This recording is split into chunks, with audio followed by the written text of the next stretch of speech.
Hello everybody, and thanks for joining me again. I am Mr. JP, game is out of ore, and I'm just constructing the chuck out into the Grizzly here, so this is a little bit of a shorter video, hopefully. Just on the basics of this. So as you saw, you just look at a face, it locks onto a node, you click, you place an object. The object has to be placed in this constructional slot, and as you can see I've got a bit of a full inventory at the moment. This is because I ripped out all of my other equipment. It took very little time, it wasn't even worth uploading. We all know how to demolish stuff. So yeah, thanks to all the guys who are subscribing and my watchers. Probably saying it too much, but I don't care. There's not enough love in the world anyway. And yeah, like I'm just shocked at how many people are watching my videos and how quickly you guys are getting on it. I don't know how YouTube works, so I apologise if every time I upload a video it is spamming you. However, that's how they promote all this stuff, I suppose. So yeah, I guess I'm glad it does it automatically because it saves me a job. So what I'm doing here is just towering up using these steel blocks, very much like Minecraft. Just build yourself a little tower, or 7 Days to Die, both of which do a similar thing. Now here, I'm going to try and use the backwards engineering thing, so I'm going to put this small hopper above this large hopper, and we're going to see whether it'll actually go in the way round I want it to. So I'm having a bit of a problem here, and I am fully zoomed out. So you zoom in until you're sort of there, and you can go into this view, and all of a sudden, oh look, it starts snapping into places that are useful. So your zoom level is also where you can lay blocks in and out in front of you. So by zooming in and out, you can change the height you're laying or the position that you want it. So that one's just gone in where I wanted it. I was rotating it using the keys 1 and 3. Trying to make this more of an informative episode than a gameplay video. So yeah, apologies for explaining all I'm doing. So I just clicked, laid that. So now we have a hopper in, sort of set up over here. I'm going to fall off this tower, and we're going to rip that out. Because whilst checking before we do that there's nothing in slot 1, because anything in slot 1 gets erased. I'm going to put the transport right and the transport left the right way around, and overwritten by anything that comes in. And this can be a bit of a problem because sometimes now you see I'm out of range to demolish here, but if I press C, press page down to zoom out a little bit, and press C, all of a sudden I can demolish it because I've got the range. So it limits the range you can build and demolish at in that view. So if you want to demolish something that's in a really complicated area, and you only want to demolish that thing, you don't want anything else to get in the way, zoom right in. Gives you the full accuracy you need. But it can be annoying when building like that because you can't necessarily see the nodes properly. It's something that you have to adjust. So demolished all that. We're going to experiment with this backwards construction. And this line that I'm putting in is obviously the line into the base. So I think my viewpoint setting is about right. So if I rotate this using the left mouse button and the mouse, you see I get a full 360 sort of rotation, and it's perhaps a little low. So press C, press page down to zoom out a little bit, press C again, and it's sort of in the right position. So we put this in somewhere where we want it. Oh, and it snaps on. So that's how the backward thing works. And once you've got the height that you want to aim it right, keep your mouse roughly right, pointed in the right place, the same place that you started really. And I'm just walking backwards until I run into a cliff. Let's try that. And it allows me just to clunk. And each time I get to the right range of 4 blocks back, another clunk. It's a little bit clunky still, but now I'm understanding the mechanics behind how these nodes work, and the fact that small bushes get in the way of your viewpoint, they won't work anymore. You can get around that by doing this in first person view as well, by the way. I just third person view, but I just like being in first person. So now we're getting a little higher above the terrain here, which is kind of what I wanted.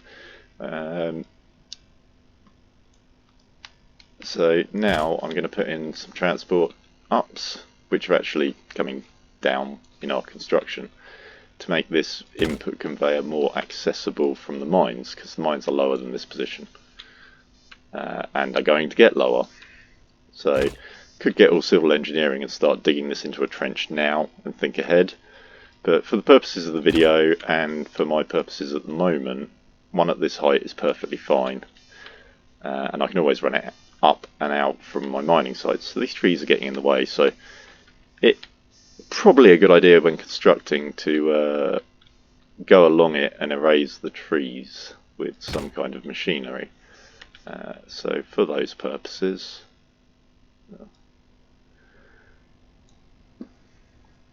we'll go get a loader.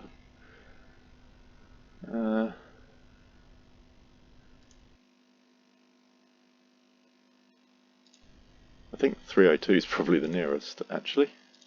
So we'll go to that. Plus, I haven't driven the 302 on camera yet, so here it is. 302, full of fuel, lovely. See how it performs, shall we? First time out with the loader. See if I can roll it. 301 actually has exposed wheels and no wheel covers, so, or yeah, 301, which gives it quite a different look. 302's got the wheel covers on it. I think it's got the same bucket. So, these are the trees I don't want. Could have just dynamited them, I suppose, but.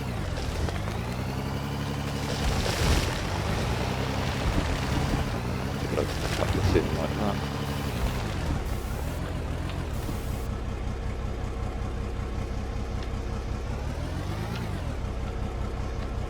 I don't think there's any more terrain that's going to get in the way there anyway, but park this loader up here because this could be a good demonstration of how to yeet a loader.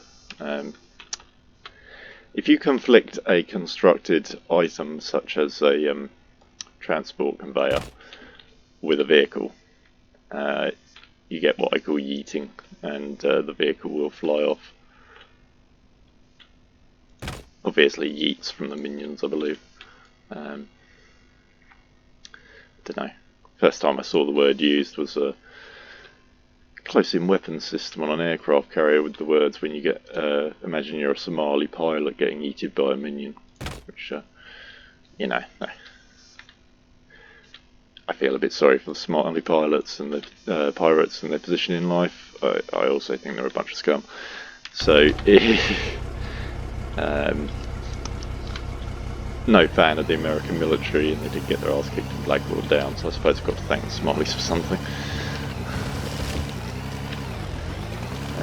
It's not the people involved either, for those of my American fans. It's more the way that your military doesn't give you the funding and the equipment to support your troops in the field properly, considering you're a first world nation. The support for mental health of injured troops and your veterans in your society sucks. I've got great respect for quite a few combat soldiers of the American military, but yeah, things aren't perfect there. And that, I suppose that's more of the problem I have with the American military than anything else, is the lack of support sometimes for the soldiers after they've served is appalling. And it's societal in the way that protesters during the Vietnam War blamed soldiers for things that were really politicians' problems. That isn't fair, guys. You know, that isn't fair. It's not the soldiers' fault. It's just following orders, serving the country. Quite a lot of the time they're doing good things. It's not all blowing stuff up, remember. There's a lot of aid work involved in being a soldier, you know, going to places, making sure they're safe so they can just, you know, build a decent water supply or something like that through there without it getting blown up every 2 weeks, you know. The insane stupidity of some people is unreal. We're watching it being demonstrated in Ukraine again, which is why it's in the forefront of my mind. The destruction of key resources and infrastructure through there by the Russian army, it just seems so wasteful. I guess is the best way of putting it. It's the waste. That and the fact that who the hell digs into blooming Chernobyl? Like, oh yeah, we need a fighting position. Let's go and dig in on a nuclear waste site. Like, what the hell are you exposing as you go 6 feet into the ground there, guys? You know, think that one through.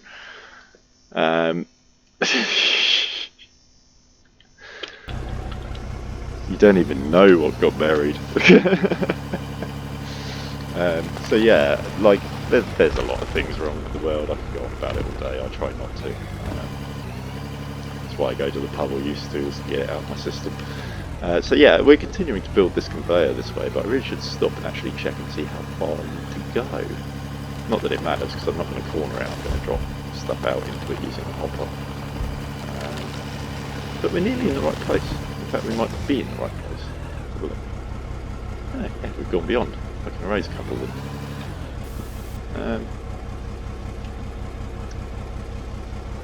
By the looks of that, anyway. By the looks of it. Yeah. Okay. It doesn't matter where I come out here. This will work. Now that is useful. So that's the lithium. That's that.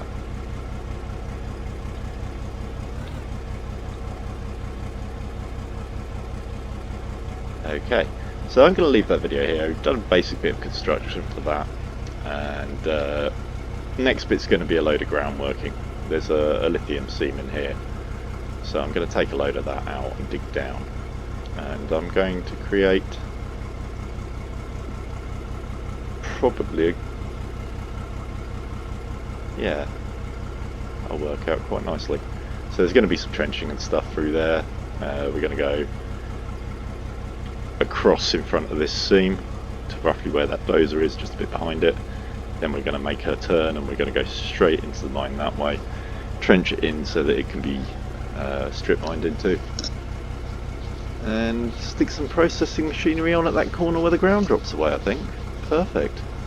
So this is going to go rather well. We'll leave it here. We'll have some shorter videos in the mix. And yeah, thanks for tuning in, everybody. I'm Mr. JP, the game was out of ore, and I will see you soon. Thank you very much. Goodbye.